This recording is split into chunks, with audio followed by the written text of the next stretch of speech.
جو جادوگروں کے پاس جاتے ہیں شیطان کا علم ہے، یاد رکھو اللہ کافی ہمارے لیے، حسبنا اللہ نعم الوکیل۔ اللہ کے نیک بندے ہیں جو دعا کرتے ہیں۔ یہ جادوگر کون ہے؟ ان کے پاس لائن لگی ہوئی ہے، میرے بھائی یہ کیا ہے؟ یہ شرک نہیں ہے تو بتائیے کیا ہے یہ؟ نہیں، ان کے پاس چلے گئے تو ایسا ہوتا۔ میں آپ کو ایک سچا واقعہ بتا رہا ہوں۔ کئی سال پہلے 2011-12 میں اکبر الدین اویسی پر گولیاں چلی تھی، چاقواں مارے تھے ان کو۔ میں دارالسلام میں بیٹھا تھا، اکبر وینٹیلیٹر پر تھے۔ اب ظاہر دارالسلام کو جانے کا موقع ملا تو میرے پاس ایک دو لوگ آ کے بولے صاحب ایک بڑے پہنچے ہوئے ہیں، آپ سے ملنا چاہ رہے۔ ملا کون ہے بھائی؟ اب دیکھو ان لوگوں کا دماغ دیکھو آپ، نفسیاتی طور پہ کیسا حاوی ہونا۔ اب ایک آدمی پریشان ہے، بھائی زندگی اور موت کی لڑائی لڑ رہا ہے، ذرا مل لو صاحب۔ بولا بھائی ملنے کا کیا ہے؟ بولا نہیں صاحب یعنی اندر ملنا چاہ رہے آپ سے۔ بولا اندر کیوں ملنا چاہ رہے ہیں؟ باہر بیٹھتا ہوں دارالسلام، ملو۔ میں نے اندر ملنا چاہ رہے۔ اب ٹھیک ہے، میں چاہے ہو سکتا بھائی کچھ بات بولنا چاہ رہے ہوں گے، میں اخلاقاً اندر بٹھا لیا ان کو۔ اب انہوں شروع ہو گئے میرے سامنے بیٹھ کے، آپ کو میں ایک تعویذ دیتا ہوں، آپ بن لو، آپ پہ گولی چلائے تو بھی گولی نہیں لگتی آپ کو۔ اب میں اس وقت ظاہر ہے ذہنی طور سے بہت غصے میں تھا میں، تو ہمارے ساتھ ایک صاحب رہتے تھے، ان کے پاس ایک لائسنس ویپن تھا، ملا نکال کے اس کو اب بھی تم گولی مارو۔ اب وہ بیچارے منجلس کا روکو، بولے ایسا کیا تھا؟ ملا نکالو تو صحیح خالی تم۔ ہم نکالے ان ایک کال تھے کہ وہ حضرت جو ایسا 5 فیٹ اوپر کودے، اللہ کے لیے میرے کو معاف کر دو، تمہارے پیروں پیر پڑتا ہوں۔ بولا کیسا بولے یہ؟ تم کیسا بولے تم یہ بات؟ نہیں مقصد بابا ایسا نہیں ہے، میں آپ کی محبت، میری محبت میں، میری محبت میں تم میرے کو بولے بن لیے تو کچھ نہیں ہوتا۔ میں آپ دیکھو ابھی نہیں مارتا تمہارے کو، اب ایک گولی تمہارے ہاتھ میں ہے نا، وہ نہیں لگنا تمہارے کو۔ اب بولے نہیں، اب اتنے چیخا مارے، اتنے چیخا مارے کہ لوگ کمرے کے پاس جمع ہو گئے، بولے کیا ہو رہا ہے؟ میں اٹھو یہاں سے، نظر نہیں آنا یہاں پہ۔ یہ سب اللہ فیصلے کرنے والا، اللہ بچائیں گا اکبر کو۔ اگر اللہ کا حیات لکھا تو 50 گولیاں بھی انسان کو ختم نہیں کر سکتی۔ اور اللہ نے نبی کریم صلی اللہ علیہ وسلم کے صدقے طفیل میں، میری ماں کی دعاؤں کی وجہ سے، آپ غریبوں کی دعاؤں کی وجہ سے اکبر کو اللہ نے نئی حیات دی۔ مگر یہ لوگ آگے یہ بن لو، کوئی آ کے بولا نے دارالسلام میں املی کا جھاڑ تھا آپ کٹا دیا، اس وجہ سے ہو گیا۔ کیا ہے یہ؟ املی کے جھاڑ کاٹے تو اجنات آ گئے، مطلب تمہارے پاس کیا ہے، میرے پاس کیوں نہیں آئے؟ پھر میں سب کو تکلیف دے رہا ہوں، میرے پاس آنا نا۔ تو میرے بھائی اللہ پہ ایمان رکھ، ہمارا اللہ ہمارا رب ہے۔ تو یہ شرک ہے، یہ ان جادوگروں کے پاس مت جائیے آپ۔ مجھے یقین ہے کہ میری تقریر سننے کے بعد وہ اپنے چیلوں کو بولیں گے اب ہم اس پہ کچھ کریں گے، تم کرو، میں حزب البحر پڑھتا ہوں، ایت الکرسی پڑھتا ہوں تمہارے پہ پلٹا کے۔ یہ تماشا بنا کے رکھ دیے سب لوگ۔ اور پھر قتل بھی گناہ کبیرہ ہے، یاد رکھو۔ ہر تھوڑے دن میں ہم دیکھتے ہیں انہوں قتل کرے۔ ارے یہ کون گروپ ہے؟ الیکشن آیا تو اس سے ملو صاحب، اس کے نے 25 بچے، ملا کیا قابلیت ہے بھائی، میں ملنے تیار ہوں۔ انہوں وہاں پہ اٹیک کرے، انہوں وہاں پہ کسی کو مارے۔ ارے ظالموں، تم قرآن میں نہیں پڑھے اللہ کیا بول رہا ہے کہ جو ناحق انسان کا قتل کرتے وہ ہمیشہ جہنم میں رہیں گے، اللہ ان پر لعنت کرے گا، ان پر غضب اپنا نازل کرے گا، اور قیامت میں سب سے پہلا حساب ہوگا تو قاتل کا ہوگا۔ یہ کیا ہے؟ یہ بہادری کی نشانیاں ہیں کہ قتل کریں گے، گینگ مینٹین کریں گے۔ کئی کی گینگ، تیری گینگ، جب اللہ کا عذاب تجھ پہ نازل ہوگا تو ختم ہو جائیں گے پورے کے پورے۔ میرے عزیز دوستوں اور بزرگوں، رشتے منقطع جو کرتے ہیں وہ آج کی رات دور رہیں گے اللہ سے۔ اپنے رشتے منقطع مت کرو، قرآن کی آیات ہے، رشتوں کو برقرار رکھو۔ یہ علامہ ذہابی رحمت اللہ علیہ اپنی کتاب میں واقعہ لکھ رہے ہیں کہ ایک دوست تھا جو حج پہ گیا تو اس نے کچھ پیسے اپنے دوست کے پاس رکھا دیے۔ اور کہا کہ میں حج کر کے واپس آؤں گا، مجھے پیسے دے دینا۔ حج کر کے واپس آیا، معلوم ہوا کہ اس کا انتقال ہو گیا۔ تو مکے کے نیک لوگوں کے پاس گیا، اہل اللہ جو بولتے ہیں، ولی اللہ کے پاس گیا۔ یہ لوگوں کے پاس جاؤ، ان کی صحبت میں بیٹھو، کیونکہ ان کو شریعت معلوم۔ جس کو شریعت معلوم یہ سب کام نہیں کرتا۔ یاد رکھو، شریعت راستہ ہے، طریقت منزل ہے۔ ایک بہت بڑے عالم دین نے اچھا کہا تھا کہ شریعت پر چلنے سے طریقت کی منزل حاصل ہوتی ہے، اور اگر کوئی اللہ کے ولی کی کہ نیک بندے کی صحبت حاصل ہو گئی تو جو مثال دیے، اگر کوئی چونٹی چلتی ہے تو بہت لمبا ٹائم لگتا، مگر اگر وہی چونٹی کسی پرندے کے پیر پر بیٹھ گئی تو جلدی منزل پہ پہنچ جاتی۔ ان کے پاس گیا وہ، اس نے کہا کہ تم زمزم کے کنویں کے پاس جا کر اپنے دوست کا نام پکارو، اگر آواز آئے گی اس کی تو سمجھنا کہ وہ نیک ہے، اگر نہیں تو یمن کو جاؤ، برہوت کے پاس کنویں ہیں جہاں پر جہنمیوں کے روحیں جمع کی جاتی ہیں، وہاں جا کر پکارو۔ زمزم کے کنویں پہ گئے، آواز نہیں آئی۔ یمن گئے، برہوت مقام پر کنویں میں جا کے آواز لگائی، اس کی آواز آئی تو اس کی بولے تو نمازی ہے، پرہیزگار ہے، تو نیک کام کرتا، تو یہاں کیسے؟ تو اس نے کہا سب سے پہلی بات یہ ہے کہ تمہارا پیسہ میرے گھر کے کسی محفوظ مقام پر ہے، اور دوسرا یہ وجہ ہے میری یہاں پر رہنے کی، میری ایک بہن تھی، میں غریبی کی وجہ سے اس سے تعلقات منقطع کر دیا، اس کی غریبی کی وجہ سے، اور اس کا حق نہیں دیا، تو اس کی وجہ سے آج میں یہاں پر ہوں۔ تو میرے بھائی نوجوانوں، اپنے باپ یا اپنی ماں کے مرنے کے بعد جو اللہ نے طریقہ بتایا اس کے مطابق اپنی بہنوں کو، بھائیوں کو حصہ دو۔ یاد رکھو یہ دنیا چند دن کی ہے، تم اگر سمجھ رہے ہو کسی کا حق مار کر تم بیٹھ جاؤ گے تو ٹھیک ہے، تم عیاشی کر لو، مگر اللہ تو تم کو چھوڑنے والا نہیں ہے، اللہ تو تم کو چھوڑنے والا نہیں ہے۔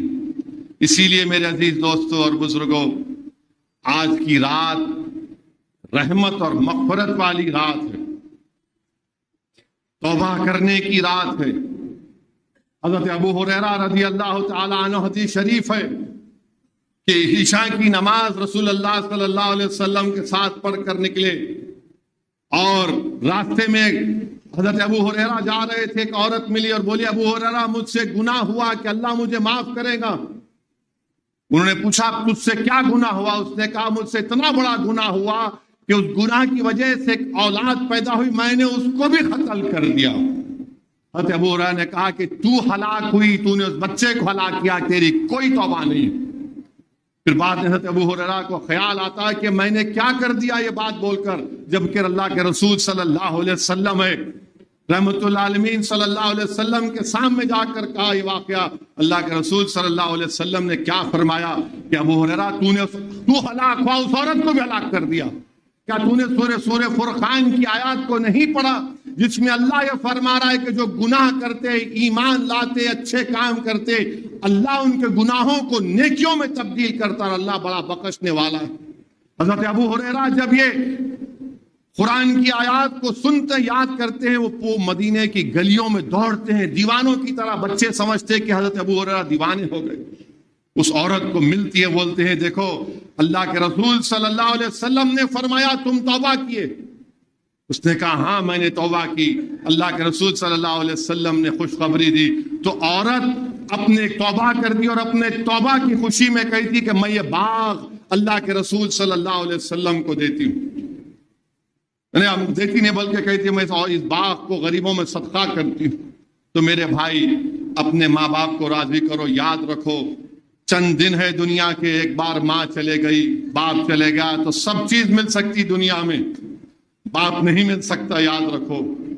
مرحوم قائد سالار ملت کو 2008 میں رمضان کے مبارک مہینے میں، بلکہ رمضان کی 29ویں شب کو اللہ نے سالار کو اپنے اس دنیا سے بلا لیا۔ میں آج تک اپنی باپ کی تکلیف کمی کو محسوس کرتا ہوں، اس کی تکلیف کو محسوس کرتا ہوں۔ میں جب کبھی کسی ایک ضعیف بزرگ کو اپنی اولاد کے ساتھ جاتے دیکھتا ہوں تو مجھے اپنے والد کی یاد آتی ہے۔ اگر آپ کی ماں زندہ ہے،